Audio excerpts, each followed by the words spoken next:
ইন্নী জাইলুন feel আরদি খলিফা। এ ফেরেশতারা, আমি আদমকে বানাতে চাই। ফেরেশতারা মানুষের বিপক্ষে দাঁড়িয়ে বলেছিল, না না আল্লাহ, মানুষ আপনি বানাবেন না, ঝামেলা আর আপনি বাড়াইয়েন না। ফেরেশতারা বিপক্ষে দাঁড়িয়ে কি বলতে চেয়েছিল, ও গো দয়ার মালিক আল্লাহ, এই মানুষ আপনি বানাবেন সুদের কারবার করবে, এই মানুষ আপনি বানাবেন জুয়ার মদের আসরে বসবে, এই মানুষ আপনি বানাবেন হারাম খাবে, খোদা আপনার সঙ্গে নাফরমানি করবে। আল্লাহ পাক রব্বুল আলামিন বলেছিলেন, ইন্নী আলামু মা লা তা'লামুন। হে আমার ফেরেশতারা, আমি আদমকে বানাতে চাই, আমার মানুষের বিপক্ষে তোমরা কথা বলবে না, কারণ আমি আল্লাহ যা জানি তোমরা তা জানো না। আল্লাহ আদমকে বানাইলেন, বড় সুন্দর করে বানাইলেন, বড় যত্ন করে বানাইলেন। এ মুসলমান বাবারা ভাইরা আমার, আসমান জমিনকে আল্লাহ বানিয়েছেন কয় দিনে? কয় দিনে বাপ, কয় দিনে? আল্লাহ আসমান জমিনকে বানিয়েছেন কয় দিনে? ফি সিত্তাতি আইয়াম, কয় দিনে?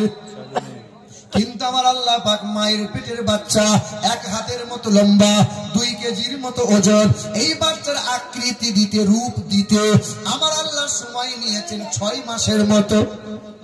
ও আল্লাহ, সবকিছু বানাইলেন, কোন বললেন হয়ে গেল, আর আপনি আদমকে বানাতে চাইলেন, এই মানুষকে বানাতে চাইলেন, আর মানুষের আকৃতি দিতে 6 মাস কেন সময় নিলেন? আল্লাহ পাকের জবাব হলো এটা, ভালোবাসার জিনিস বানাইতে বড় সময় নিতে হয়, ভালোবাসার জিনিস বানাতে বড় যত্ন করে করতে হয়। আমার মানুষ বড় ভালোবাসার সুন্দর করে বানাইছে। এ দুনিয়ার মানুষেরা, কোটি কোটি মানুষকে আমি আল্লাহ সুন্দর করে বানাইলাম, তবে হ্যাঁ জেনে রেখে দিবে, এই কোটি কোটি মানুষের মধ্য থেকে একজন আমার বান্দাকে উঠিয়ে নিয়ে অজানা অচেনা ব্যাংকে থেকে এসেছে, দিয়ে ওই ব্যক্তিটা দোকানে বসেছে, 10-12টা মহিলা গোল করে ঘিরে বসেছে, আর গাল পালিশ, ঠোঁট পালিশ, একদম বলেন সেজে গুজে গিয়ে বসেছে। দিয়েছে, স্যার একটু দেখেন, আপনি আমাকে দেখছেন না, এবার দেখেন আমাকে। কি বলবো, আপনি লজ্জাও নাই, শরমও নাই। মা বোনেরা, শুনছে, আমি বছরে 2-3 বার নানির বাড়ি যাই। শোনেন শোনেন শোনেন, কথাগুলো শিখে রাখেন। বছরে 2-3 বার নানির বাড়ি যায়। আমার ছোটবেলায় নানা নানি মরে গেছে, তো মামিরা খালারা আছে, গরিব মানুষ, দান সাদকা একটু আত্মীয়দের আগে দেখতে হয়। নিজের চাচি খালা মামি এদেরকে আগে দেখবেন, অন্য জায়গায় পরে দেবেন। আকরাবিন, এই আত্মীয়দেরকে আগে দেখবেন। তো কিছুদিন আগে আমি নানির গ্রাম গেছি, দেখা করতে গেছি, কেমন আছে না আছে একটু দেখভাল। তো যে একদল মহিলা দাঁড়িয়ে আছে, আমি বলছি কি ব্যাপার মামি?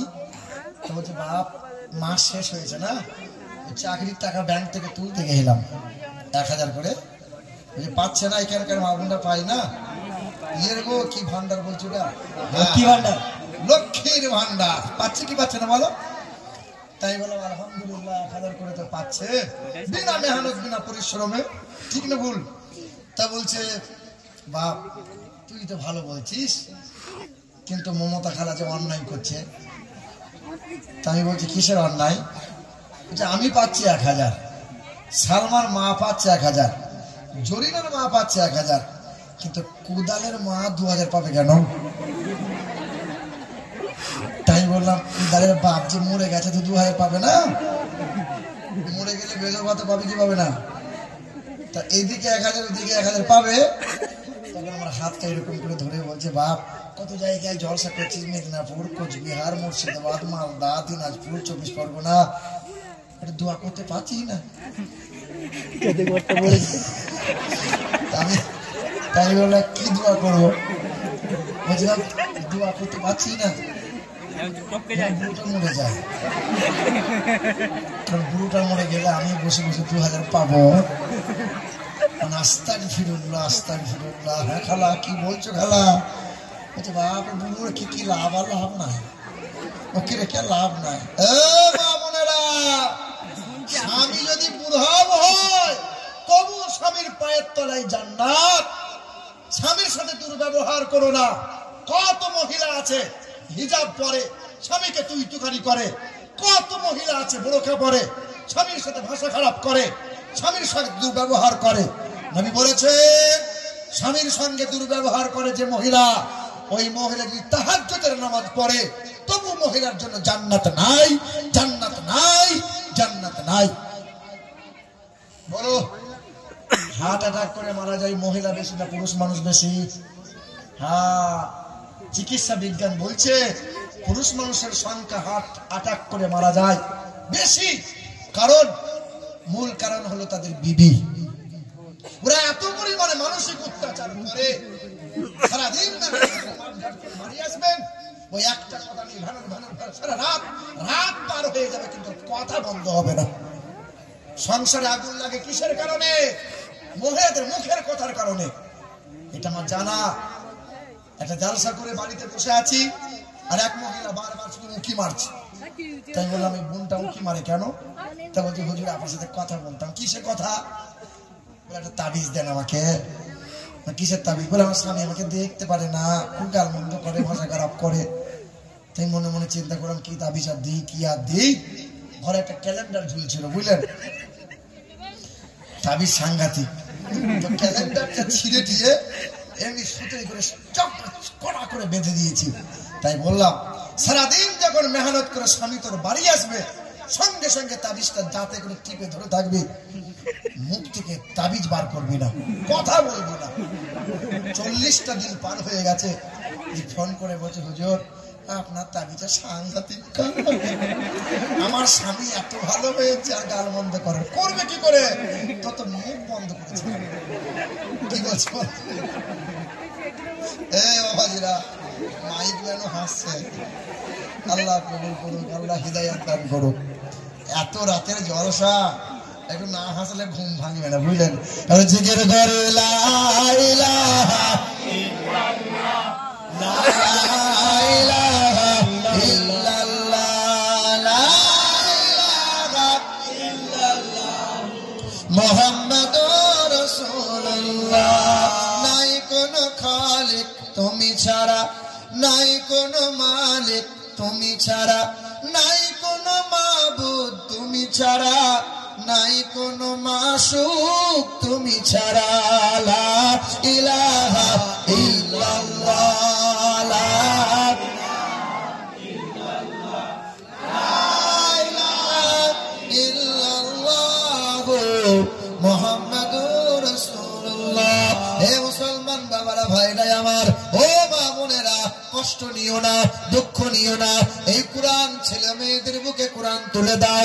মা, এ মা, তোমাদের মতো কত মহিলা আছে 5 বেলা নামাজ পড়ে, পর্দা সেলাই থাকে, ছেলেগুলো নেককার বানায়।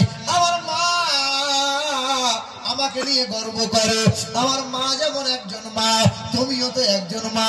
তোমাদের মতো মায়ের পেট থেকে কত পীর ফকির দরবেশ এলো, বড় পীর আব্দুল কাদের জিলানী এলো, খাস বাবা এলো, কত আল্লাহর ওলিরা তোমাদের মতো মায়ের পেট থেকে এলো।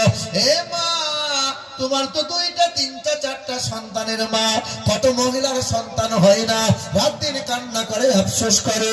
এ মা, মাটি যদি ভালো হয় গাছ ভালো হবে রে মা, গাছ যদি ভালো হয় ফল ফলনটা ভালো হবে। এ মা, তুমি যদি পর্দাশীলা হয়, নেককার নামাজি হয়ে যায়, স্বামীর সেবা করে নাও, কথা যদি খুব সুন্দর হয়, নরম হয়, তোমার ছেলে মেয়েটা নরম হবে, নেককার হবে। মা যদি সিরিয়াল ওয়ালি হয়, মা যদি বেহায়া হয়, আর বাপ যদি গেঁজা করে তাস করে হয়, ওই ছেলেটা বেহায়া হবে। এ বাবাজিরা, স্নাতক বন্ধুরা, ছেলে মেয়েদের বুকে কোরআন তুলে দাও। এই কোরআন, যে কোরআন পড়ে পীরানি পীর দস্তগীর মহিউদ্দিন আব্দুল কাদের জিলানী হয়ে গেল, যে কোরআন পড়ে খাজা বাবা মঈনুদ্দিন হয়ে গেল, যে কোরআন পড়ে বাবা নিজামউদ্দিন আউলিয়া হয়ে গেল, যে কোরআন পড়ে খাজা বাবা কুতুবউদ্দিন হয়ে গেল, যে কোরআন পড়ে শেখ আহমদ সিরহান্দি হয়ে গেল, যে কোরআন পড়ে খাজা বাবুদ্দিন নকশবন্দি হয়ে গেল, যে কোরআন পড়ে খাজা বাকিবিল্লাহ হয়ে গেল, যে কোরআন পড়ে হযরতে আবু বকর সিদ্দিক রাহমাতুল্লাহ আলাইহি হয়ে গেল, যে কোরআন পড়ে আল্লাহ রব্বুল আমিন হয়ে গেল। হে মুসলমান, এই কোরআন পড়ে, কোরআনকে বুকে নাও। যে কোরআন পড়লে তেমন স্বভাব পাওয়া যায়, এমনই কোরআন শুনলে স্বভাব পাওয়া যায়। কোরআন ছুঁইলে স্বভাব পাওয়া যায়, দেখলে স্বভাব পাওয়া যায়, বুকে নিলে স্বভাব পাওয়া যায়, চুমা দিলে স্বভাব পাওয়া যায়। এই কোরআনের মতো কিতাব পৃথিবীতে আর হবে না। কোরআনের সঙ্গে বিয়াদবি করলে যারা খোদার গজব পড়ে গেল, এক একজনা ধ্বংসের পথে নেমে গেল। আবার কেউ কোরআনের সঙ্গে বিয়াদবি করে, ভুল স্বীকার করে, কোরআন বুকে তুলে নিয়ে কালেমা পড়ে ইমানদার হলো। ইতিহাস শুনে রেখে দাও, উত্তর ভারতের মথুরার বৃন্দাবনে বিখ্যাত একটা মন্দির আছে। 300 বিঘা জমির মধ্যখানে দাঁড় করানো। ওই মন্দিরের নাম হলো দেবাশীর মন্দির। ওই মন্দিরে পূজারী হয়েছিলেন তিনি। অক্সফোর্ড বিশ্ববিদ্যালয় থেকে 12টা ভাষায় এমএ করা ব্যক্তি ছিলেন তিনি। তার বাবার নাম ছিল মহন্তম প্রেতম দাসদাস, মায়ের নাম ছিল ভানুমতি কর, বিবির নাম ছিল শ্রদ্ধা দেবী। ওই ডক্টর শিব শক্তি সরোজি ডক্টরেট করেছিলেন, 12টা ভাষায় এমএ করা ব্যক্তি ছিলেন। ওই মন্দিরে পূজারী হলেন, লাখ লাখ টাকা রোজগার হলো, বারাখানা হাঁকিয়ে দিল। হিন্দু সমাজের মানুষেরা ভগবান বলে সম্মান করত। ওই মানুষটা সমাজের মানুষের কাছে বাহবা নেওয়ার জন্য কোরআনটা ছিঁড়েছিল, কোরআনের সঙ্গে বিয়াদবি করলো। মুসলমানদের কলিজায় আঘাত হয়ে গেল। নবীর শানে কেউ যদি বিয়াদবি করে, নবীজির শানে কেউ যদি ত্রুটি নামক কথা বলে, নবীর চরিত্র নিয়ে কেউ যদি কথা বলে, আমাদের কলিজায় কষ্ট হবে কি হবে না? আমার বাপ মাকে কষ্ট দাও, গালমন্দ করো, মেনে নিও, তবুও যাবে। কিন্তু যিনি আমাদের জান, যিনি আমাদের প্রাণ, তিনি আমাদের ঈমান, নবীর সঙ্গে কেউ যদি দুর্ব্যবহার করে, মৃত্যু যাবে। আমার আগে বলছিলেন পীরজাদা আফতাবউদ্দিন সাহেব বলছিলেন যে পৃথিবীর জমিনে এই সমাজে একটা দল আছে, দল, একটা দল বেরিয়েছে, দল। ওরা আদেশ করিল আল্লাহ পবিত্র কোরআনে, বিবাহ করিও যত আদম সন্তানে।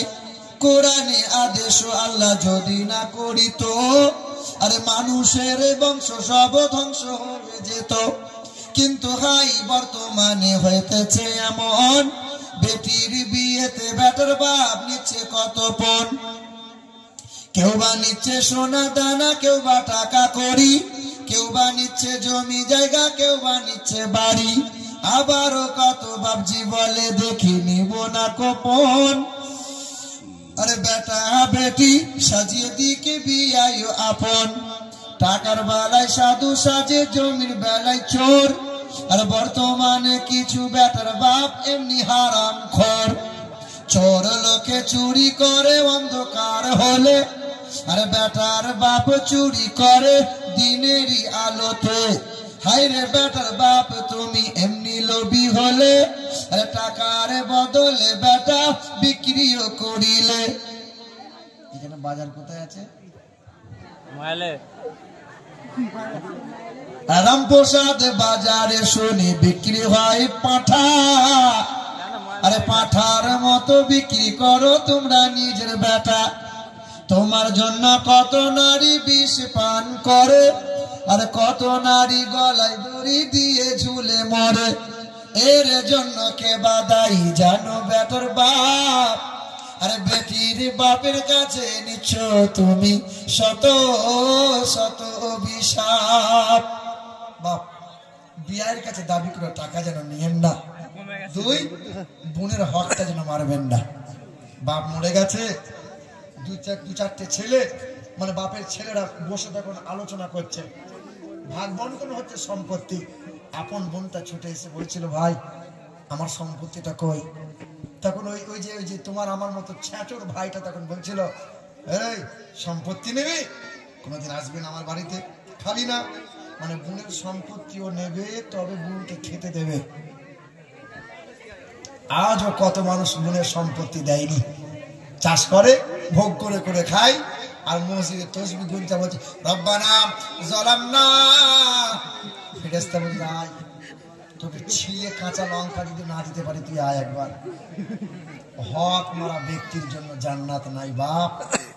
সবাই তো শুনেছেন যে নবীজির যখন 8 দিন বয়স ছিল, মা হালিমা নবীকে মক্কা থেকে তায়েফ শহরে নিয়ে গিয়েছিল। আর মা হালিমা যখন দুধ পান করাচ্ছিলেন, নবী আমার ডান দিকের স্তনে দুধ পান করেছিলেন, বাম দিকের স্তনে মুখে লাগিয়েছিল। কেন? মা হালিমা ছুটে বেড়াচ্ছিল, অসুখ হলো নাকি, রোগ ব্যাধি হলো নাকি, কবিরাজি ডাক্তারি করে রোগ ধরা পড়ে না। আরে শিশু নবী বিশ্ববাসীকে জানিয়েছিল মা হালিমার মাধ্যমে, ও মা, আমি যে দুই স্তনে মুখে লাগাবো না, তোমার যে কি ছেলে আছে জন্ম দেওয়া পেটে ধরা সন্তান, তার নাম আব্দুল্লাহ, আমি যদি দুধ পান করে নিই তাহলে ভাইয়ের তো হক মারা হবে, ভাই একটা খাবে আমি একটা খাবো, আমি দুই স্তনে মুখ লাগাবো না। নবী শিশুকালে বলেছিলেন হক মারা ব্যক্তির জন্য জান্নাত নাই। বাপ প্রতি বছর ওয়াজ হয়, হক যেন মারবেন না, তোমার পায়ে হাত রেখে বলে গেলাম, খেতে না পেলেও কারো হক মেরে খাবেন না। মুসলমান বাবারা ভাইরা আমার, আল্লাহ পাক রব্বুল আলামিন জানিয়ে দেয়, এক হলো মুহাম্মদুর রাসূলুল্লাহ, দ্বিতীয় হলো কালামুল্লাহ, ওয়াতাসিমু বিহাবলিল্লাহি জামিআন ওয়া লা তাফাররাকু। পারা নম্বর 4, পৃষ্ঠা নম্বর 2, আয়াত নম্বর 103, লাইন নম্বর 4। আল্লাহ পাক জগতের মানুষকে জানিয়ে দেয়, এ দুনিয়ার মানুষেরা, কালো হও কিংবা ফর্সা, আরবি হও কিংবা বিহারি, বাঙালি হও কিংবা গুজরাটি, এ দলের হও কিংবা ওই দলের, যে কোনো দল মতের হও না কেন, কোরআন বুকে তুলে নাও, কোরআনটা রিসার্চ করো, কোরআনটা পড়ো, কোরআনকে মহব্বত করো। এক হলো মুহাম্মদ রাসূলুল্লাহ, দ্বিতীয় হলো কালামুল্লাহ। এই দুটো সম্পদকে যখন মহব্বত করে নিবি, সব জায়গাতে মাথা উঁচু করে বাঁচবি তোরা, আর তোদের হাতে বিজয়ের পতাকা উড়বে, কোরআনের শীতল হাওয়া বিশ্বের কোনায় কোনায় পৌঁছে যাবে। মুসলমান জাত তো সিংহের জাত। মুসলমান এখন ঘুমিয়ে আছে বলে এক শ্রেণী মনে মনে ভাবছে যা ইচ্ছা তাই করবো। একদল ভেড়া জঙ্গলে গেছে, আর জঙ্গলের রাজা হলো সিংহ। এই সিংহ ঘুমিয়ে আছে, তো সিংহর লেজ নিয়ে ভেড়া তখন খেলা করছে। ভেড়া তখন মনে মনে ভাবছে জঙ্গলের রাজা তো আমি ভেড়া, কিন্তু ভেড়া জানে না এই সিংহের যেদিন ঘুম ভেঙে যাবে, ম্যা বলার সুযোগ পাবে। হায় হায়, জ্ঞানীদের জন্য ইশারাই কাফি। বুঝতে পারছেন? এই জাত সিংহের জাত। বাঁচবো তো সিংহর মতো বাঁচবো, দুদিন বাঁচবো তো বাঘের মতো বাঁচবো, ছাগল ভেড়ার মতো বেঁচে লাভ নাই। যেদিকে ঘোরাবে সেই দিকে ঘুরবো না। আমরা কোরআন পড়তে পারি নাই, না কোরআনকে ভালোবাসতে পেরেছি। পৃথিবীর সব দুশ্মনেরা যদি চক্রান্ত করে, পৃথিবীর সব কোরআনগুলোকে নিয়ে যদি বস্তায় ভরে ভরে নদীতে ভাসিয়ে দেয়, বলো পৃথিবী থেকে কোরআন হারিয়ে যাবে? পৃথিবীর সব কোরআন যদি নিয়ে একত্রিত করে আগুনে জ্বালিয়ে দেয়, পৃথিবী থেকে কোরআন মুছে যাবে? হিন্দু ঘরের শিল্পী নকুল কুমার বিশ্বাস কোরআন নিয়ে গান বলে বড় ভাইরাল হলো।